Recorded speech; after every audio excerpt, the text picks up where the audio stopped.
All right, we'll get started here tonight. Okay. Thank you, everybody, for coming, both in person and online, for the fourth of 7 total lecture series that we have in the month of April here. My name's Adam Van Gorp. I am with the Historic Preservation Committee. And tonight I have the honor of introducing Nathan Prenzlow, who's going to talk to us about the history of the Spencer YMCA. So my name is Nathan Prenzlow. I am the CEO of the Spencer YMCA, and I've been currently here in Spencer for 11 years. Like I said, my wife is right over here. She's a middle school teacher. I have 3 children. I have a son named Campbell, and I have a daughter named Marley and another daughter named Mila. Campbell is currently playing football in spring practice. He's probably at practice right now for Northwestern College. He was recruited to play there. He's going to be a cornerback. We're hoping to see some good things next year. My daughter Marley, she is a 7th grader, and she is at the middle school, and she does the gamut of everything. We're on the go with her all the time, along with our 3rd child, and what they would call is my favorite child, right? Mila, she's a 5th grader, and she does the gamut of stuff too at the Y, dance clubs, all of that kind of stuff. So that's a little bit about me. So I'm here to talk about the YMCA. And I think it's important to understand that the YMCA has been a critical organization here in Spencer. For some of you that don't know, I've done a lot of research. I've probably done more research on this than I've done in any of my college classes, which that's about 20 years out of college, right? Or so, maybe less, I don't know. But, I mean, I even did microfiche. I mean, come on. So I think it's important to see that the YMCA has been in this community for 137 years. Not a lot of people realize that. I didn't even realize that going into looking at this. And I think that there's a lot that went on, and there's a lot of things that we'll show here of how important it has been to this community. But I think before we get to Spencer, I think it's important to really let you understand and what the organization of the YMCA is about in a whole, right? The National Y, the Y organization, how it started. And so we'll go to our first slide. So, 1884, George Williams founded the first YMCA in the Industrial Revolution in London. And he sought this out to create a supportive community for young men like himself to address social challenges that were going on with him. Social challenges. This is a huge word right there, if you think about it. It doesn't matter what year you're in. It doesn't matter what part of the world you are. Social challenges happened in 1884. Social challenges are happening in 2024. They're happening all the time. And he found out a way. He brought his buddies together, and they wanted to do something so that they could have that community. So he did that. So this idea found its way back home to the United States 7 years later. And at the Old South Church in Boston, they started a YMCA there. So now, as we go, the history is, so for over 170 plus years, the YMCA mission has grown throughout the United States and, well, let's just say the world. The Y engages in more than 10,000 communities across the United States right now. And also, the thing that people probably don't understand, we're the leading nonprofit organization in the United States. So, YMCA is started in 1884. It's kind of some of the things that had happened. You know, it was committed to empowering people to reach their full potential, to improve well-being, inspire action, strengthen communities, ensuring that everyone had an opportunity to become healthier, more confident, more connected, and more secure. Isn't that huge what the YMCA is all about? Even back in 1884, they were thinking it. Even now, right? It's such a huge mantra of what the Y has done for communities. It's what the Y has done in the whole world. So, first YMCA was built with gymnasiums Funny thing is bodybuilding was termed at the YMCA. So you're going to see that there's a lot of things that were invented by the YMCA is what I'm going to kind of scan through here. So gymnasium was built in 1869 in Boston. In 1881, a Y staffer, Robert J. Roberts, coined the term bodybuilding. And he started developing exercise programs, workout programs for people. So even after people come home from a hard days of work or whatever they're doing, they also wanted to find a sense of community. They wanted to bring people together. They wanted to do it in fitness. They wanted to do it in study. They wanted to do it in all sorts of things. So, YMCA sports, the YMCA has invented quite a few sports. I bet, does anybody know the main one? No? Do you want to say it? Basketball. So basketball was invented in 1891 by Dr. James Naismith. So what had happened was Dr. James Naismith was teaching school at the YMCA training school in Springfield, Mass. And his teacher gave him a job, had 2 weeks to figure out something to do with his kids in the summertime. Well, so he rambled around and he looked out and he pulled out and he found this peach basket. He took that peach basket, hooked it up on top of their running track in the gym, and lo and behold, that's what basketball started today. Now, the funny thing also with that too is that basketball hoop, they used to shoot it into the peach basket and then they would go underneath and bump it up. So the hoop wasn't 10 foot, but it was enough room so that they could come out there. And then it evolved, and then they cut a hole in it, and here we are, basketball today.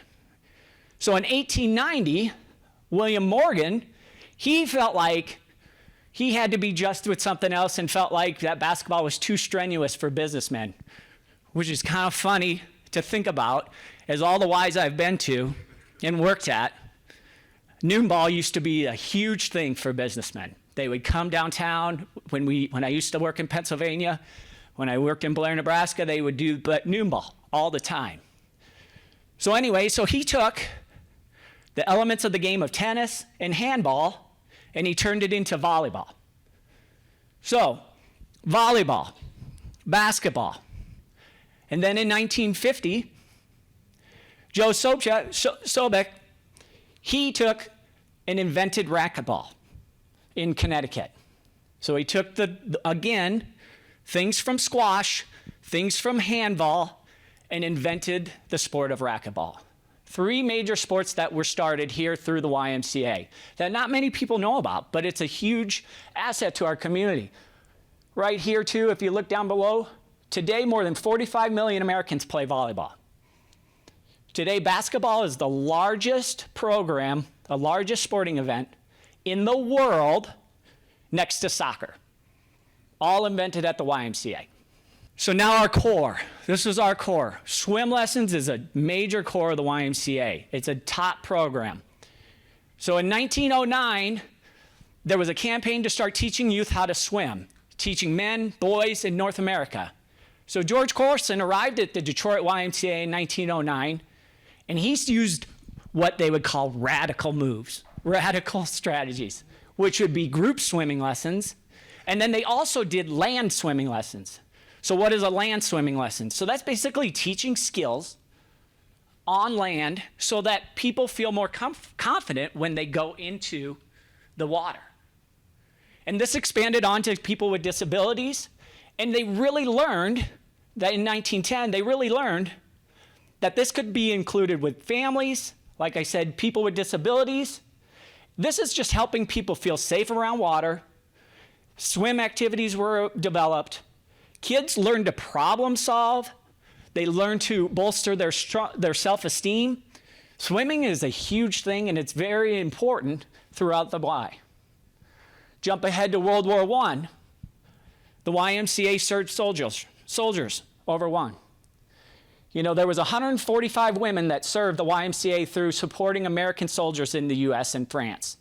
This group was pioneered by Eleanor Roosevelt, the wife of Theodore Roosevelt, as well as unsung women who ran cantinas and organized entertainment and rest and recreation for people. The Owabi tribe. In 1966, they demonstrated the commitment to families at the Y. So in St. Louis, they launched a new parent-child program. They called it Indian Guides, which we were doing here at the Y years ago. They changed it to Adventure Guides, and it was started by Harold Keltner and Joe Friday. And these were members of the Owabi tribe. And really what this program was based on was the Native American family model. And it sought out to foster the companionship of father and son. And then this program grew and started to expand to include father-daughter, mother-son, mother-daughter, parent preschool. All these components were tied into how we can learn social values through the Y. In the 1940s, the YMCA founded the USO. During World War II, the YMCA, along with other national organizations, founded the USO to help out. The YMCA also organized programs in internment camps during World War II. So the Y staff would secretly go work inside these internment camps and help out 110,000 Japanese Americans in organized clubs and activities. 1970s comes around, you can see a trend here, decades, new things, great things coming through. The YBA was formed in cooperation with the NBA, Youth Basketball Association, where we started youth basketball. The National YMCA started swimming and diving championships in 1922 and became one of the largest swimming championships with 1,500 participants. In 1994, the YMCA honed in on their core values. And these are used today. They're used all the time. It's just a sense of what the Y is about. Here they are: caring, honesty, respect, responsibility. These aren't just core values. They're the way you should live your life, right? You should be caring, selfless, love, sensitive to others. Honesty, truthfulness, transparency, be accountable. Respect, the worth of every person, including treat yourself like you would want to be treated. And responsibilities. The YMCA, take responsibilities for one's actions. Be accountable for them when they happen.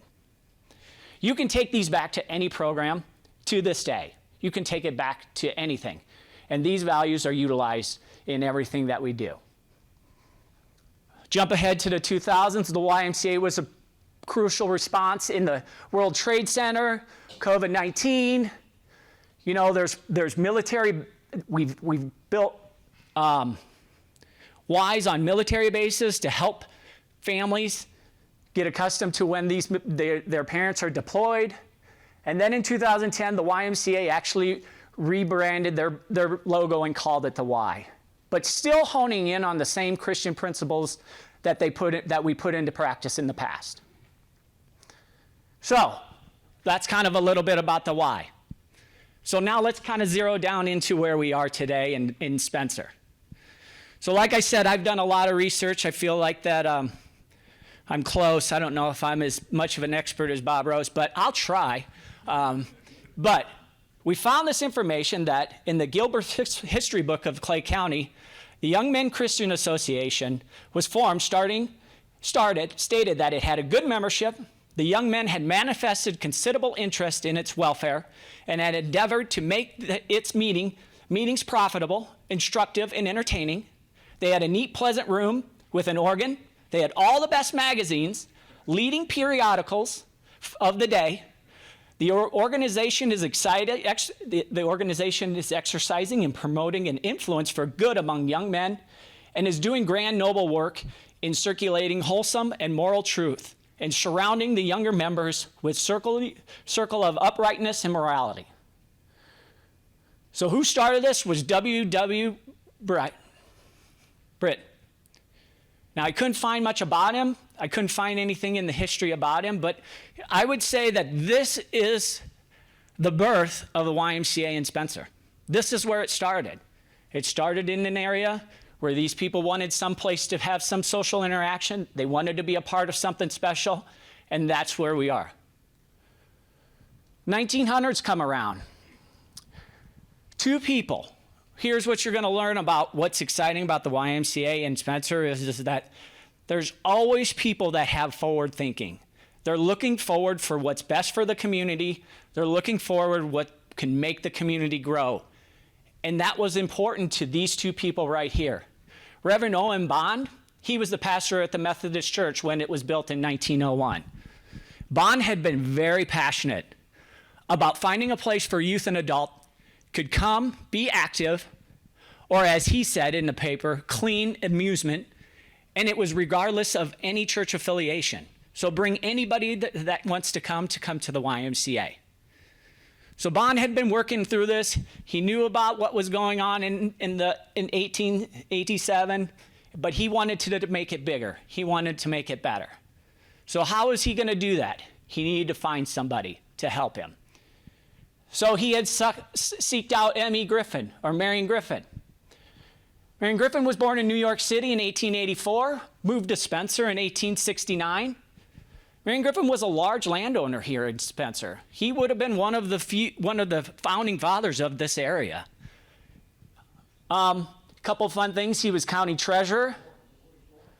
He also was noted to rent out safety deposit boxes for people, so that they could put their jewelry or their top things, whatever they wanted in it.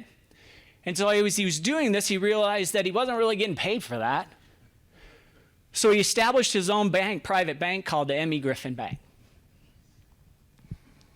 So Bond, Griffin, working together, trying to figure out how that they can make this happen. So Bond worked with Rick to purchase the land next to the Methodist Church. That's where they went. They used the youth church. They would use the youth church. So what they did is they acquired land, which was called Lot 16, and it's now actually located on the corner of West 3rd Street and 2nd Avenue West. So you can see here's the church of, that's the Methodist Church. You can see back over here too, there's a piece of the Lincoln Boys Club. So as they were working through this, which we try to do strategic planning, or we would call it campaign fundraising, whatever we would call it, that's what these two were doing to try to get this. So we found this fun article that Reverend Bond stated. I look at Marion Griffin as a gruff old man, you know?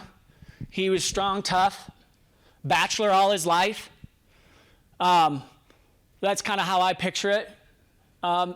He stated there, he said at the pulpit one morning, he goes, Griffin had given me $5,000 and swore at me and walked off. He thought to himself and said to the pulpit, he said, if anybody wants to swear at me and give me $5,000, I'm all about it, because it's going to the greater good of the youth in Spencer. So then they got together and they started to realize that this could be a possibility. Marion Griffin had given the money. So they decided to go up and down Grand and started to ask for donations for the building that was constructed. And that's when everything moved forward with the Lincoln Boys Club.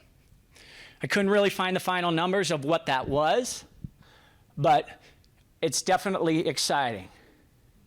Here's a couple pictures that we kind of got. These are older pictures of back in the day. This is in Lincoln Boys Club. You can see this was the place to be, folks. It was the hangout spot. We had a lot of fun there. Jukebox, soda pops. So, the Lincoln Boys Club was opened in 1913. And R.F. Monroe oversaw all the programs, which consists of all kinds of things: calisthenics, floor work, bar work, basketball, swimming, which we'll get to, and volleyball. You can see there's some more fun stuff that we found pictures. We were consumed with pictures at the Y. It's amazing, the stuff that we have. We definitely have learned that we need to really categorize this and make it even better, and that's the goal. So, talked about swimming, right? So let's look at this map. So here's your great Lutheran or Methodist church right here, right? As you can see, they had also built a swimming pool there. And then right here is the Lincoln Boys Club. And the unique thing about this is they actually had tunnels going underneath the Lincoln Boys Club that connected to the swimming pool, but also connected to the Methodist Church. So in that day and age, how amazing is that? In a town of less than 5,000 people, you had a swimming pool. You know? We found a little article about Ben Shine. He was quoted to say he didn't think there was a kid in Spencer that didn't know how to swim at that point in time, which is amazing. Then clubs were formed. Things were happening. Programs along that. You called the Hygienic Club, the Willard Club, the Lincoln Leonard Boys Club. These things were all formed together to bring kids together to, learn what's right, learning caring, learning respect, learning responsibility. All of those things were formed right there in the Lincoln Boys Club or YMCA. An exciting thing that happened, couldn't find the article, but in 1915, the Christian Advocate, this was a national magazine, had come down and published a story about communities under 5,000. And they came to Spencer and talked about the good things that were going on at the Lincoln Boys Club. You can see here's the boys all lined up for the picture. We got a picture of it, but we couldn't find the article. But you can see the YMCA logo right there on front. So it was what Griffin had started to do was catching on, and it was important. And it was important to the Spencer community because the Spencer was growing, and it began to continue to thrive. So then what happened was we moved on. Next phase, more programs, make it better. Talked about what was going on at the YMCA at the time in the 1920s too. The Girls Reserve Program began to help support World War I efforts. Fostering patriot war work. Their records showed that they raised some money, which was spent on their own social functions, for speakers, for athletic events. They also raised money for the less fortunate people. And for, milk, whatever it was. So you can see how important things are happening here. Things are going in the 1920s, from 1913. It's just tremendous growth in this community. So then in 1925, Marion Griffin had passed away, and he had many acres of land in Spencer and the surrounding areas.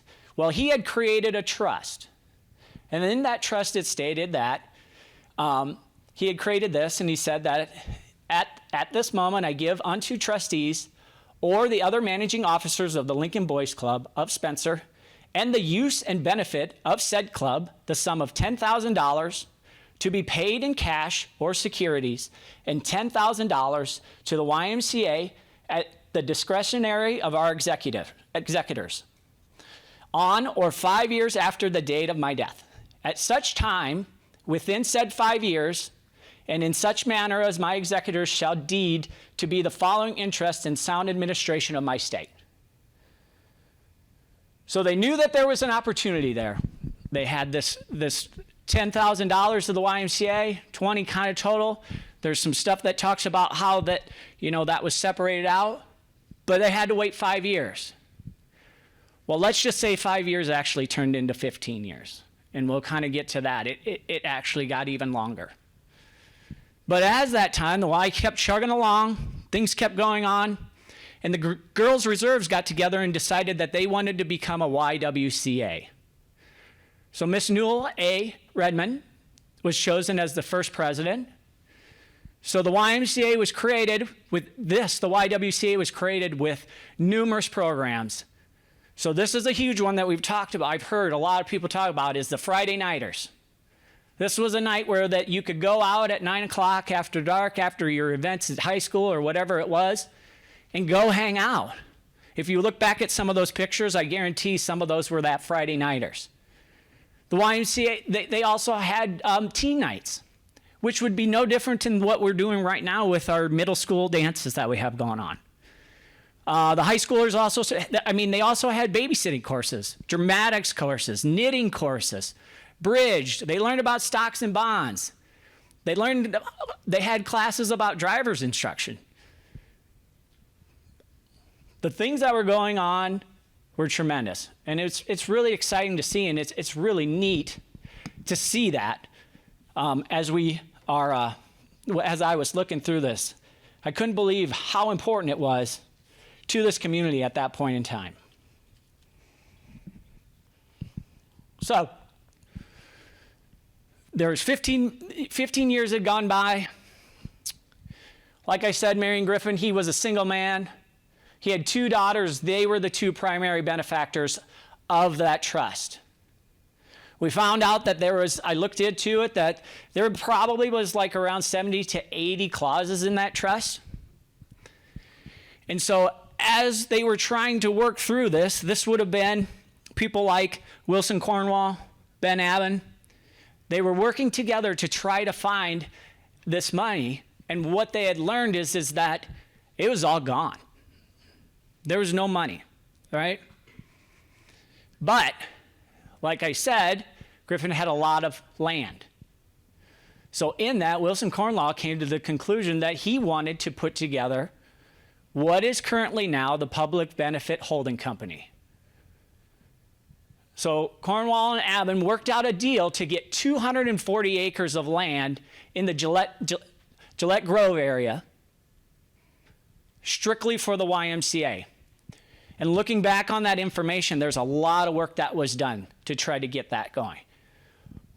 But this is a key moment in the Y's history. Why is it a key moment? Because these 2 people, Wilson Cornwall and Ben Abbin, were the next phase of looking at what needed to happen in the YMCA. So they had worked it out, and they were able to get that 240 acres. They created the Public Benefit Holding Company, which was comprised of each church in the Spencer area at that time. So they had gone out to each church and asked for one key leader at that time to be a part of this group. The goal of this group was to give the YMCA the money from the returns on the land, the crops of the land, which is absolutely happening to this day. We are still doing that to this day. And without that, who knows where this YMCA would be? Who knows where we would be? Who knows if there would even be a Y? So this is a crucial group right here that had the foresight to know that we need that Y. It is doing great things for our community. It is making us thrive. It's making us grow. So then in 1955, the YMCA actually merged together with the YWCA to become one organization.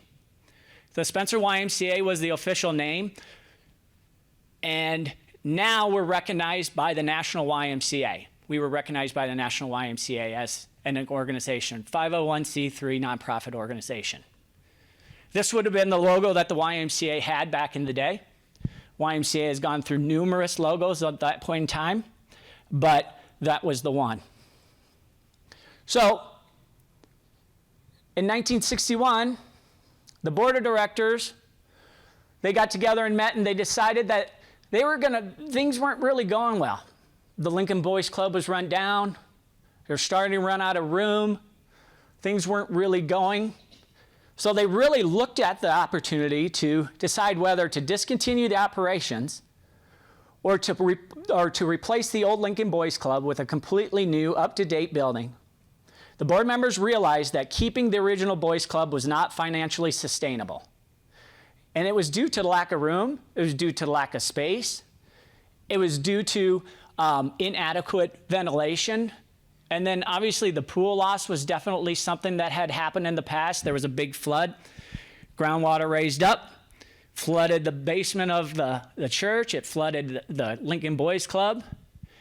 And the board members felt like the building built in 1913 was inadequate for what was happening in Spencer and its growth. There's a huge quote here too. So like we said, Ben Abbin and Art Bradley both were part of the campaign board. And Ben Abbin stated that we need to think about the progress in this community, just like Mr. Bond and Mr. Griffin did in the 1900s. It is our time to perform now. So what is he saying? He's got the foresight to see this is going well. We need to do something about this. We need to make this better. We need to make the community better. And this is our job. This is our role now. Just like Bond, just like Griffin did. It's our turn to help Spencer grow. So, the committee had identified various locations to place the new YMCA. There was pushback, obviously, that's the way it goes, that's life, doesn't matter where you are.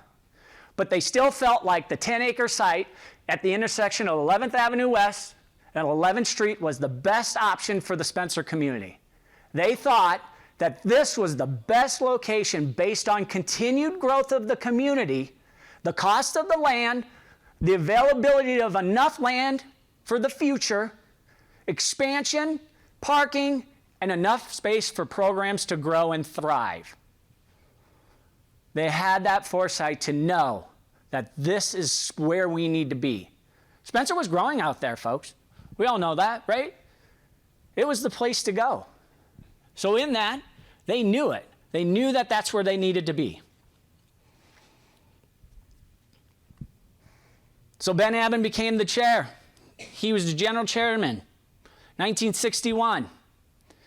His goal was to raise $300,000 for an entirely new YMCA facility. This intent was to make it a state-of-the-art facility. They were going to have a swimming pool, a gym, common rooms, workout areas, handball courts, lounges, conference rooms, meditation rooms, arts and crafts. This is what they were looking at doing.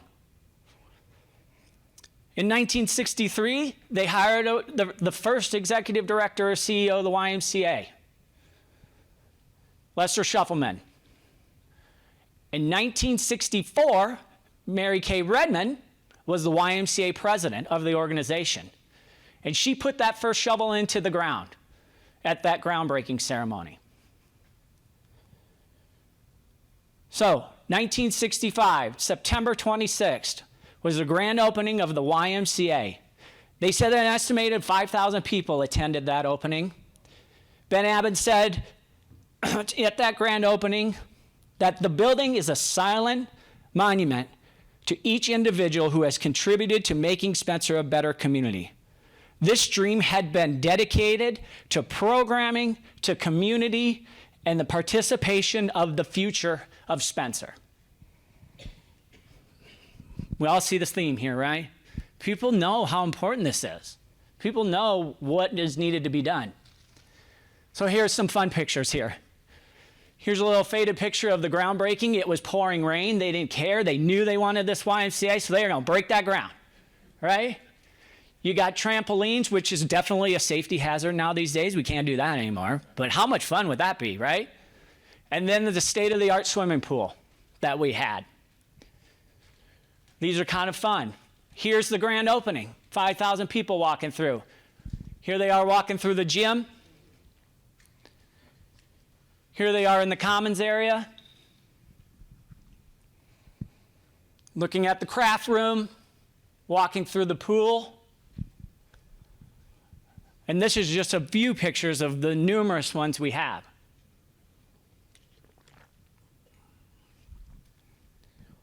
Membership was thriving. Youth were provided free memberships at the time. Classes were being developed. Athletic programs were in full swing. Swimming was going on. It was actually the popular thing. Swim lessons, programs, just thriving. So, 1967. Chuck Blickley was hired as the executive director in June of the YMCA here in Spencer. I would call Chuck because I would call Chuck a Y guy. It's kind of what we talk about in the YMCA. Chuck is someone who began his career in the Y. He understands the values of what the Y can do for a community. He just knew that this Y was important to Spencer. Chuck would prove to be the most dedicated, competent director in years. We still hear about Chuck to this day. That's how much of an impact he has. We still hear about him and how great he is. Some of you probably still talk to him, right? Still going strong. So like I said, growing facility. Here's some more fun pictures of their swim lessons going on. An exciting, fun Y ball, just an inflatable ball. I mean, it didn't matter. They were at the Y. They were being part of something. They were having fun. Kids having fun being at a place to be. The other thing, too, is it's in 1968, the family programming started to pick up. They started to add new fitness classes.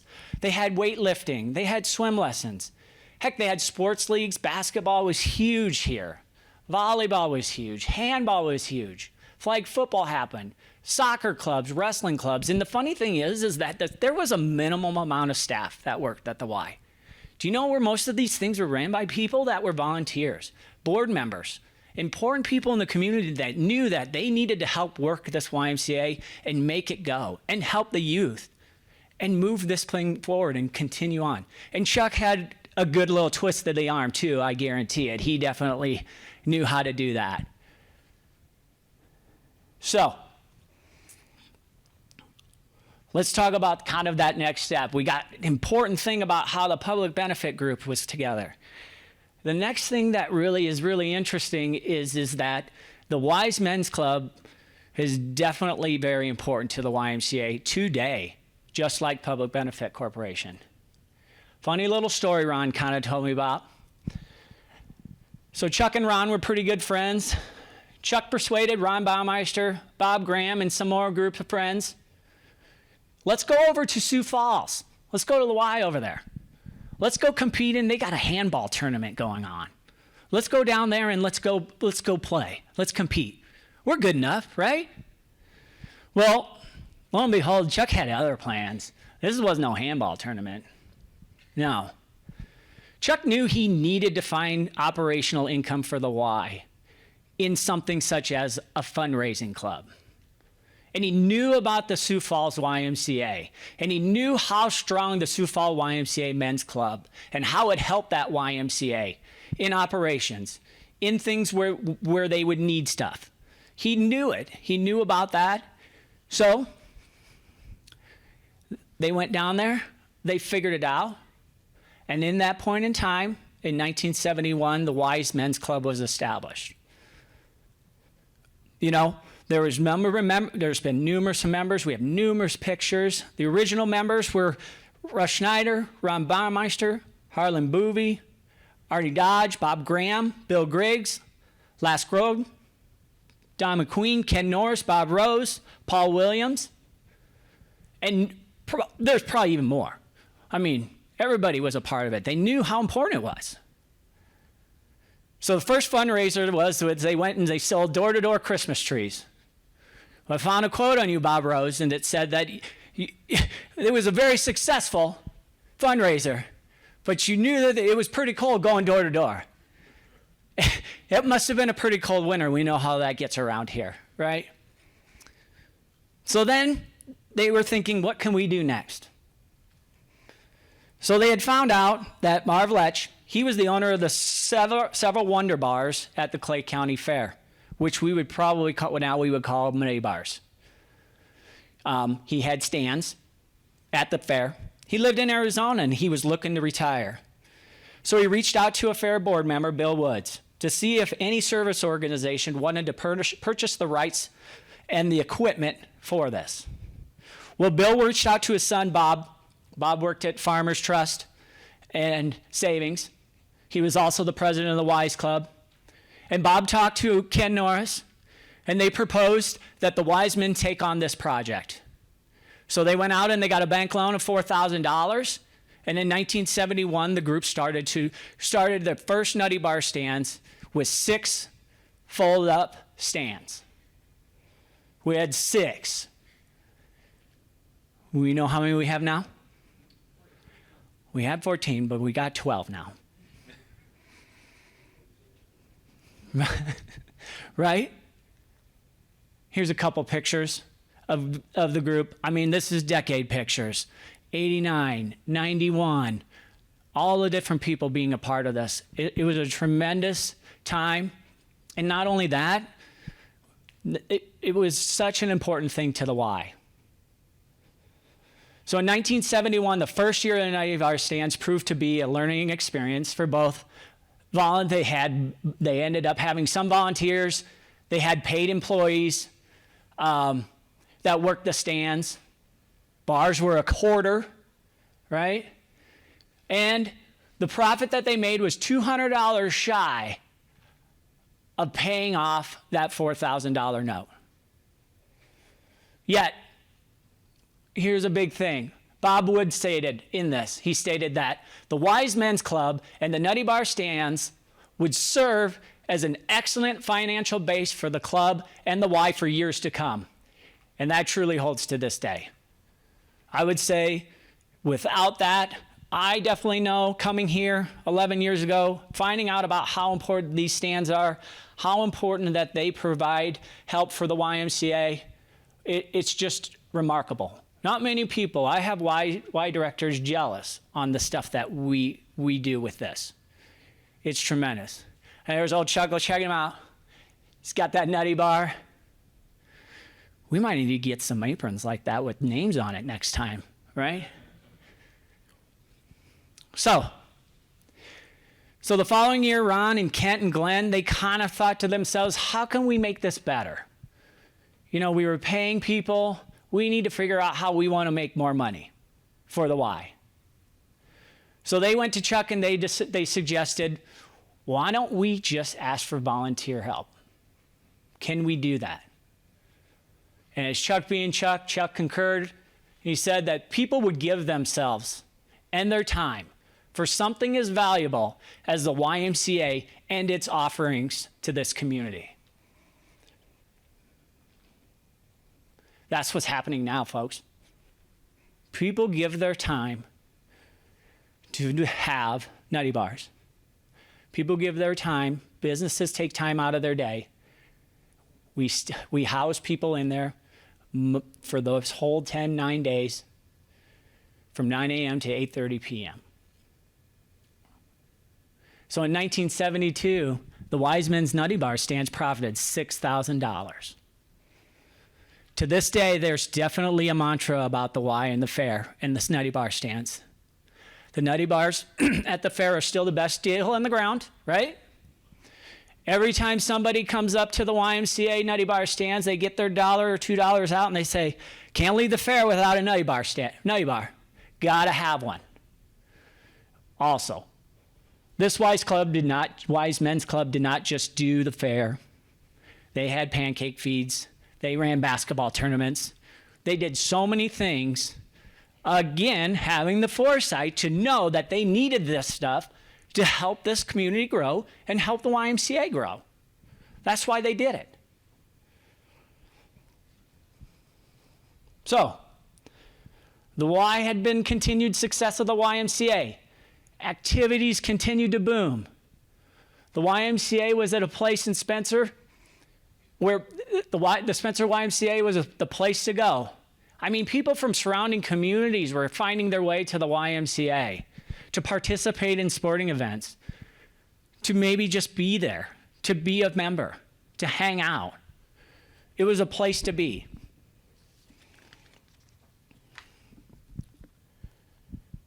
So, with that, and the continued success, the activities building, back in 1973, Chuck and the board felt that they needed to expand this facility for more room.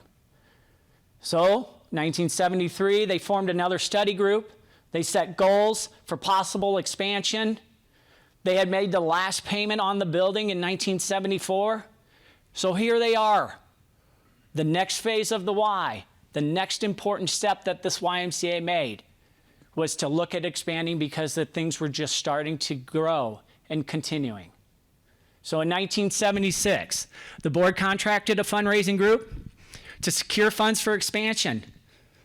Steve Avery was the chairman of that fundraising drive. In 1977, the board approved construction of a $750,000 drive. They ended up raising $1.1 million, which is pretty impressive. So you can just see how important it is.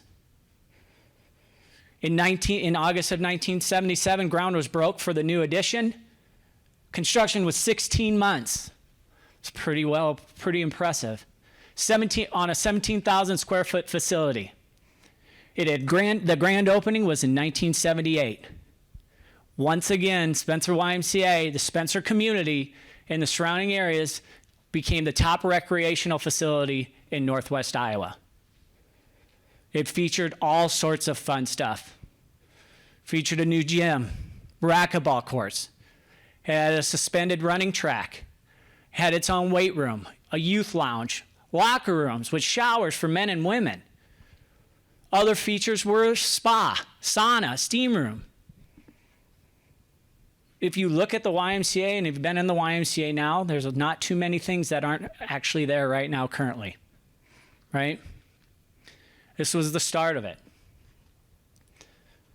Here you can see right here, this picture right here is of the old building. Here's little Chuck telling the construction guys what to do. And then here is the expansion right here. Pretty cool. Pretty cool on the growth of this Y and the location and what it was. So then we kind of move on the years. Things are going great, moving along, trucking along. And then we look at what's happening with the pool that they currently had. So that pool was aging, the changing nature of aquatics, the continued growth of the YMCA, and the community of Spencer. They had started to put a pool as their next high priority on their list. So once again, this group of people, board members, volunteers, all had the foresight to see what the next phase of the Y should be. 1992, they put together a feasibility study. They had a steering committee, which was assessed as securing pledges for the construction of the pool. In related facilities, they put kind of a two-phase together. John Cotton and Steve Avery became co-chairs. Once again, the project, just 3 weeks after the campaign was launched, at a $1.2 million campaign, pledges were at $966,000. On September 30th, 1993, the YMCA broke ground on that new pool. That campaign was able to exceed the $1.2 million and get to almost $2 million. Chuck quoted and stated there that the YMCA is grateful for Cotton and Avery. When they spoke to people about the project, they spoke from the heart. Do we see a going theme of what's going on here, people? It's really amazing how many leaders that we have in this community that have done great things for the Y. Here's some pictures that we have of the building being built. So with that, Jeffrey Olson, the pool was named after. Larry and Shirley Olson and their family felt like this was appropriate memorial to their son. The Olsons like that anybody could come to the YMCA, regardless of their ability to pay, and that the mission of the YMCA fit right into their thinking. Jeffrey utilized the pool for workouts. He swam there. He was a Christian example of what was apparent by the number of individuals he touched during his lifetime. So on September 22nd, 1995, the pool was open. It was a state-of-the-art 6-lane pool. They had phased this in 2 phases. They also turned and converted the older pool into a small therapy pool. And then they added a family gym and a women's fitness center. So they did all sorts of stuff. You can see the grand opening was throwing Chuck and Becky into the pool, which is pretty funny.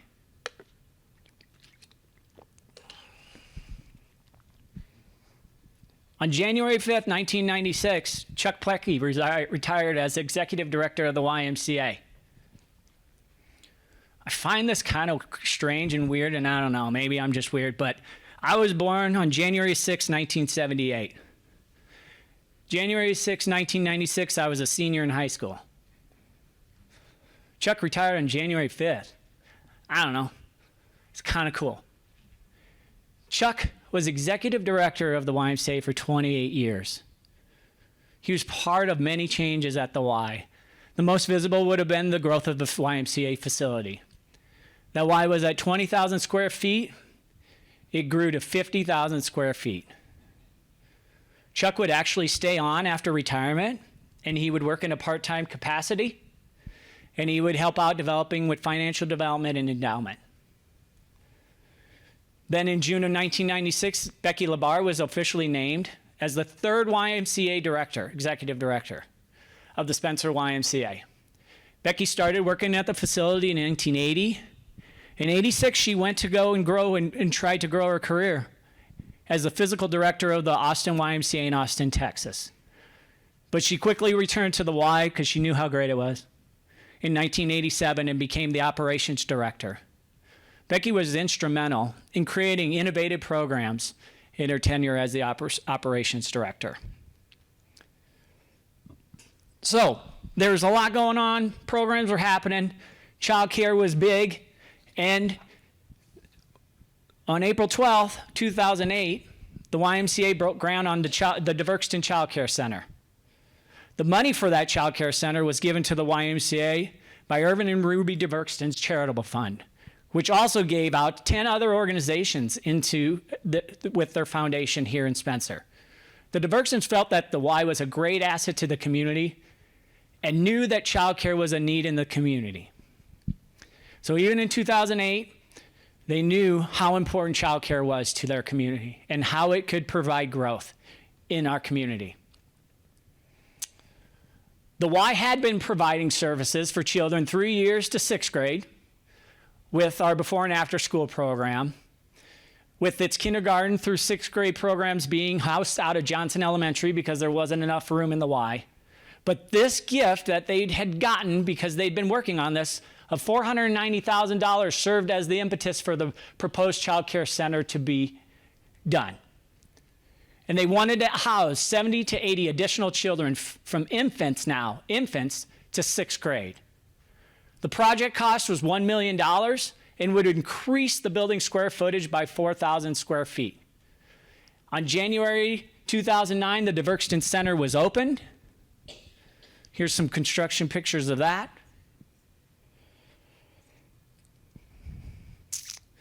Then in December 12th, 2012, Becky Labar retired from the YMCA with 32 years of experience serving the Y here in Spencer.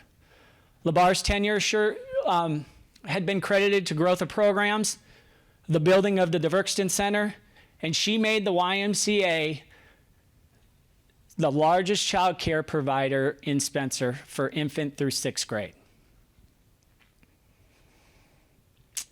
So this guy right here that you've been listening to for the last hour. So January 2013, I was hired as the 4th executive director of the Spencer Family YMCA. The one thing I want to say about that is I've known a lot of Ys. There's a lot of Y organizations throughout the country.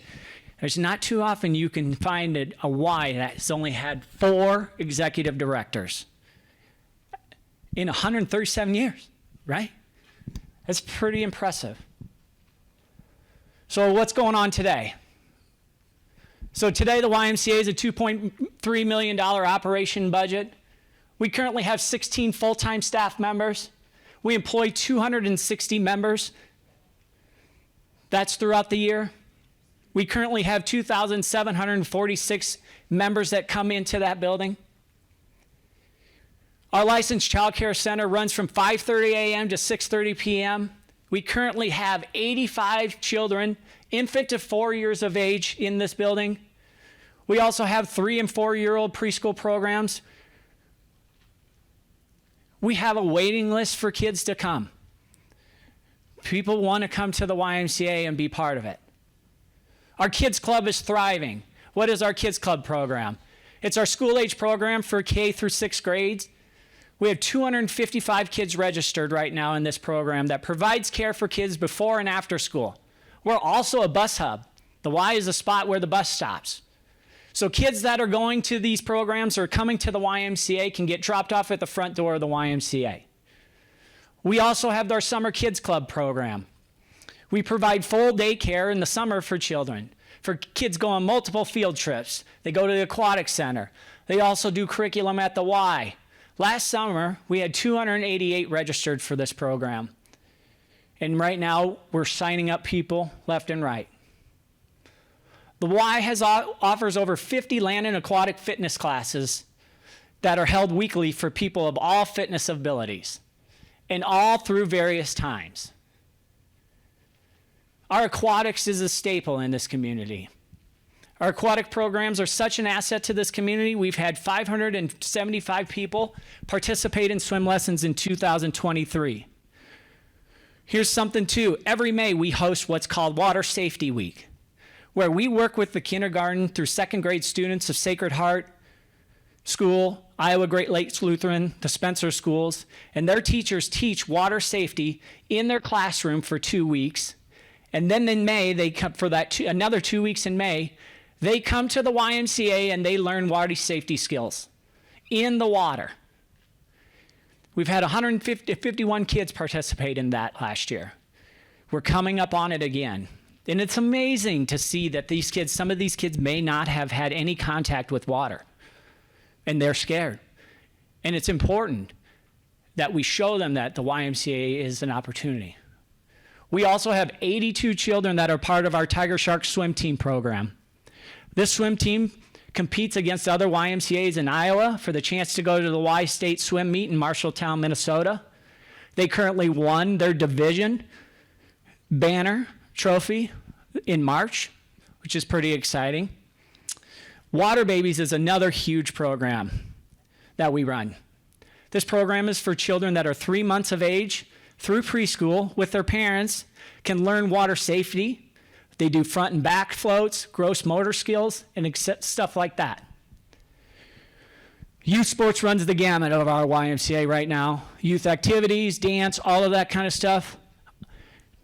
If you go to the YMCA on Tuesdays, it's probably one of the busiest nights of the day. And that's because of kind of stuff like this. Youth sports activities that are held. Roughly 800 participants in 2023 from the range of flag football, basketball, volleyball, middle school and youth fitness classes, little tyke soccer, crafty corner we call it, kids in the kitchen, and many more. Our dance and gymnastics is just tremendous. We have incredible teachers and instructors. And we've grown so much, we've had to make new space in these areas. Right now, we have 136 students participating in multiple dance classes. We have 97 students in our gymnastics. We also have 21 students in our YDC program, which is a dance program that competes around the state. And they're very successful at this. And these aren't just older kids. These are younger kids, 5 years old, 6 years old, all the way up to high school. We run the gamut of special events for families throughout the year. Father-daughter dance, mother-son Nerf wars, Thunder Bridge 5K, whisker walks, middle school dance, birthday parties. There's all sorts of fun. Not only that, we're the place that you come to hang out when there's a snow day or a school out day. This is where they come. They come to the Y. We have huge community partners. We partner with the city. We run the city aquatic center. We run the park program. We do begin to swim lessons early in the summer at the aquatic center. We have adult summer leagues that we run. We partner with the Spencer Community Schools. We are the home pool site for the Tiger Boys and Girls Swim Team. So those Tiger Boys swim team practice at the Y. They have their home meets here. We also have a day, every day of the 1 day a week, the special needs come to our YMCA to swim. We do reward days for all grades so that they can come to the YMCA and they can play games, swim.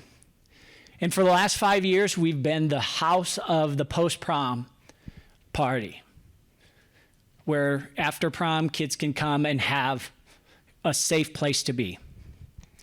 We're also we do blood drives. We have end of the year parties. You can see the different possibilities of partnerships that we have with the Y.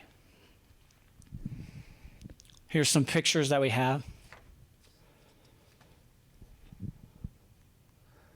So, to conclude, the YMCA has been an instrumental asset to the Spencer community for 137 years, like I said. It's the only organization where you can spend birth to death. We're a place for childcare. We're a place for recruitment and retention. We're a place for overall social well-being. The Spencer YMCA has thrived due to volunteers, just like we've talked. It's thrived due to acts of service and stewardship, just like we've talked. The YMCA has always been a leader of the Spencer community. Through this leadership, the YMCA continues to be progressive in considering the needs of the Spencer community today and continues to look forward to serving the ever-growing population of our community. Well, we're full, but we do really well with what we have, right? But there's definitely a need and there's a possibility of growth, right? Just like we just talked about here, right? Look at what happens, look at how the future is, and look at what people are looking at. And so we utilize the place for programs. We have programs that go on. Then we interchange it out to youth sports. Then we interchange it out to fitness programs. We have our childcare there. We had quite a day today because of the tornado warning. So we had to have that, scrambled to get that, people in safe locations. Yeah. I hear the questions about the YMCA maybe getting old and decrepit.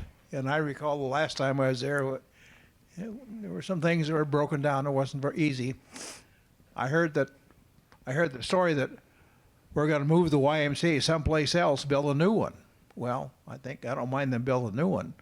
I don't want them to move it. Well, I think that's just kind of a rumor right now. That's good. Now, I can't tell you that right now that the YMCA building is old. I proved to you right here and there throughout the years, it's definitely the progression that needs to happen. Where that is, we don't know, right? Once again, we're doing the same thing as they did in the past. We're looking at opportunities. We're trying to make the best decision that it is for this community. The best location, the best everything. And it's going to take some time. This is something that we've been working on now starting with about a year. There's all sorts of rumors that come out. We did talk to the park board, and that's probably where everybody heard the talk and the rumbling of what's going on. But, we aren't anywhere close to being and making any of those decisions. But we know that for the growth of the YMCA, we know for the betterment of this community, something needs to be done. What that is, we're working on that. And we're going to provide the information for everybody so that they can see how important it is. Thank you very much for your time.